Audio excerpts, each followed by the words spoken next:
10 de septiembre, que el sindicato conmemora un año más de su fundación, le queremos mandar un saludo a todos los trabajadores de la construcción, informarles porque estamos haciendo una serie de videos donde vamos a dar a conocer la historia del sindicato, los avances sociales que ha tenido el sindicato, cómo se utilizan los ingresos del sindicato y la importancia de la seguridad y de la salud de los trabajadores en la industria de la construcción. Así, compañeros, que los felicitamos en este 10 de septiembre y sin lucha no hay victoria.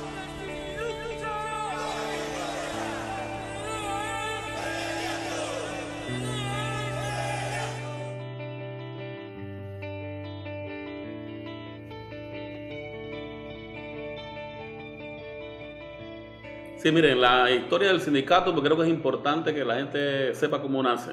En 1970, que yo empecé a laborar en la construcción a finales de ese año, no había sindicato en la construcción, habían tres gremios: el gremio de carpinteros, albañiles y reforzadores, que atendían los problemas con condiciones sumamente difíciles porque los dirigentes eran perseguidos. Aquel que se identificaban de que era dirigente de estos gremios, definitivamente pues las empresas no le daban trabajo. Además había poco trabajo en la construcción.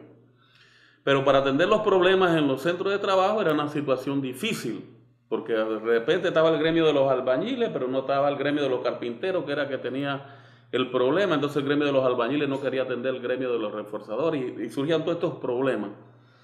Entonces no era tan fácil atender el problema de los obreros.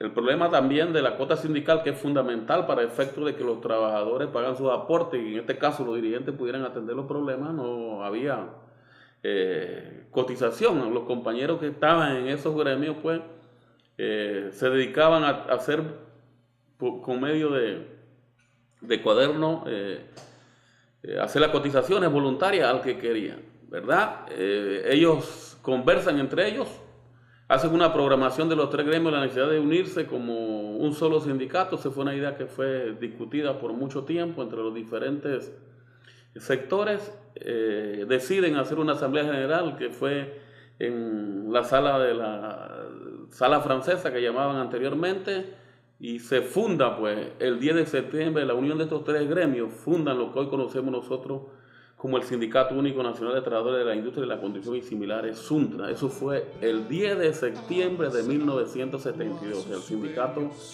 va a cumplir ya 41 años este 10 de septiembre. Poniéndole empeño a la jornada diaria que le da el sustento y a Dios. Ha habido un avance muy significativo en los trabajadores de la construcción. Para la década del 72, cuando se fundó el sindicato, pues las condiciones de los obreros eran muy difíciles. No había seguridad social, no había contrato de trabajo, ¿verdad? No había equipo de seguridad. La empresa te votaba cuando le daba la gana. No teníamos convenio colectivo, de manera tal que no había un salario mínimo convencional. A raíz pues de la negociación del convenio colectivo en 1974, cuando se firma, es que comienza a mejorar las condiciones de los trabajadores, porque en la convención se recogieron aspectos que no contempla el Código de Trabajo, y además pues se negocia el primer salario mínimo convencional.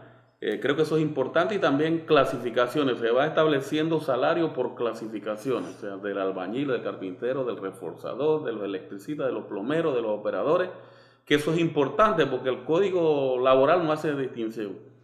Entonces se fueron mejorando las condiciones de los trabajadores, ¿verdad? En el salario, en el tema que tenía que ver con la seguridad, en el tema de los pagos, en la forma de determinación de los contratos de los trabajadores, porque antes pues, como decía, pues cuando uno iba a cobrar, incluso tenía que ir a cobrar las cantinas. Entonces era un tema sumamente delicado, a tal grado pues que el sindicato tuvo que hacer muchas luchas sociales, en este caso huelgas con pliego de peticiones, para que las empresas aceptaran cumplir con los acuerdos del convenio colectivo y con la legislación laboral. A tal grado pues que las condiciones se han mejorado, que podemos decir que en estos momentos los trabajadores que más conquistas tienen pues son los trabajadores de la construcción, con uno de sus salarios, pues que son sumamente importantes. De manera tal que yo creo que pues se lograron esos avances en materia de los trabajadores, pero también ha habido avances para la organización porque se estipula lo que es la cuota sindical por descuento directo en el convenio colectivo, que eso permite que el sindicato le llegue un ingreso para comenzar a tener funcionarios, ¿verdad? A darle la atención que se merecen los trabajadores porque todo esto cuesta. Yo creo que eso es importante que los trabajadores lo sepan. Y yo creo, pues, y así lo reconocen muchas instituciones del mundo sindical, que la convención colectiva Capac-Suntrac es uno de los mejores convenios colectivos que hay en el país. No solamente en el país, sino también en América Latina, es uno de los mejores convenios colectivos. Es un ejemplo en materia pues, de derecho laboral, y yo creo que pues, eso es gracias al esfuerzo, a la unidad de los trabajadores en el Sindicato Único Nacional de Trabajadores de la Construcción, que se sigue fortaleciendo cada día más. Yo creo que los trabajadores pues, deben de valorar la importancia que tienen esos avances en materia laboral, ¿verdad? Y ha habido avances muy significativos también en materia de seguridad en la industria de la construcción, que son también sumamente importantes, que lo recoge la convención colectiva. El último decreto que crea el reglamento de seguridad de salud está contemplado en una cláusula que es parte de la convención, y creo que eso también es importante porque este decreto que tiene que ver con la seguridad y la salud de los trabajadores, aunque se derogara mañana mediante la ley, como está en un convenio colectivo, pues ya es parte de la convención colectiva y es una situación que tenemos que seguir mejorando en todos los aspectos.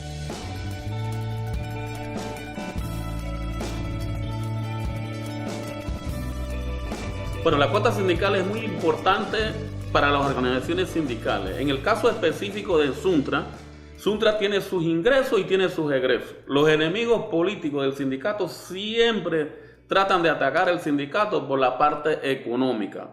Comienzan a hacer cálculos de cuántos trabajadores hay en la industria y cuánto recibe el sindicato mensualmente. Cosa que no es cierto, porque no todos los trabajadores de la construcción pagan cuota sindical. Solo los que tienen acuerdo con Suntra o las empresas que son miembros de la CAPAC tienen que aportar la cuota sindical al Suntra, en este caso específico, ¿verdad? Esa cuota que reciben los trabajadores es el del 2%, 1% para los gastos administrativos y 1% para el subsidio de huelga. El subsidio de huelga empieza después del 98. Para esa fecha, pues la Junta Directiva planteó que los recursos que recibía el sindicato no eran lo suficiente para todas las necesidades del sindicato, ¿verdad? Y así después se aprobó en Asamblea General el subsidio de huelga para cuando hay conflicto de huelga. Fíjense, yo voy a poner un ejemplo de lo que significa el subsidio de huelga. Por ejemplo, nosotros tuvimos una huelga con Refro. Esa huelga nosotros tuvimos que subsidiar 8 meses a 300 trabajadores para que pudieran resistir el conflicto. Solo para poner un ejemplo. En el caso de los gastos administrativos que tiene que ver con lo que es la cuota sindical, esa cuota sindical que entra al sindicato, el sindicato tiene 97 funcionarios. De esos 97 funcionarios, 21 atienden el departamento de contabilidad, que también tiene su departamento de cobro, ¿verdad?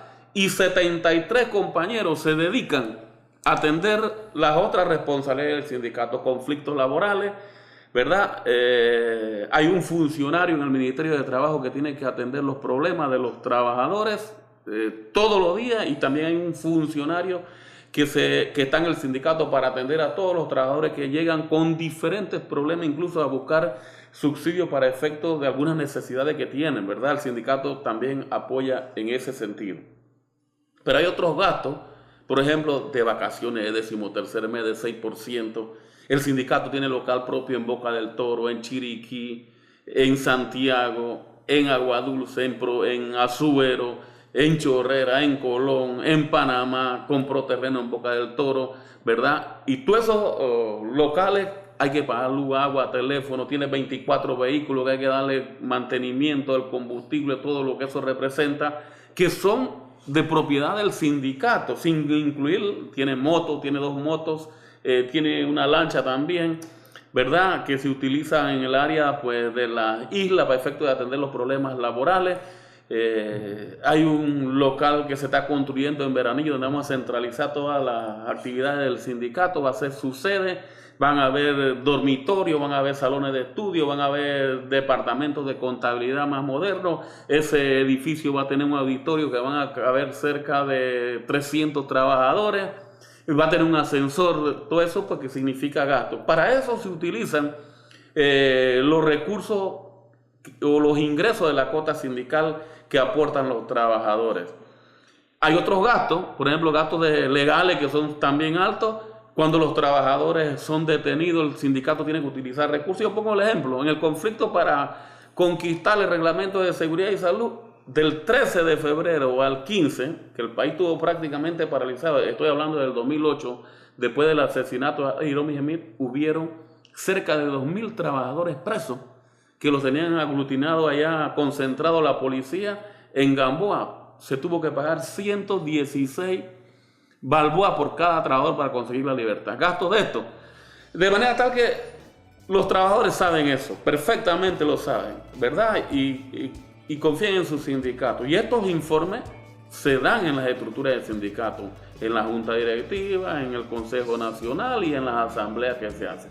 Por eso es que los enemigos del sindicato no han podido vencernos cuando nos atacan por la parte económica, porque los recursos del sindicato se manejan con transparencia y eso lo saben los obreros. Tu futuro,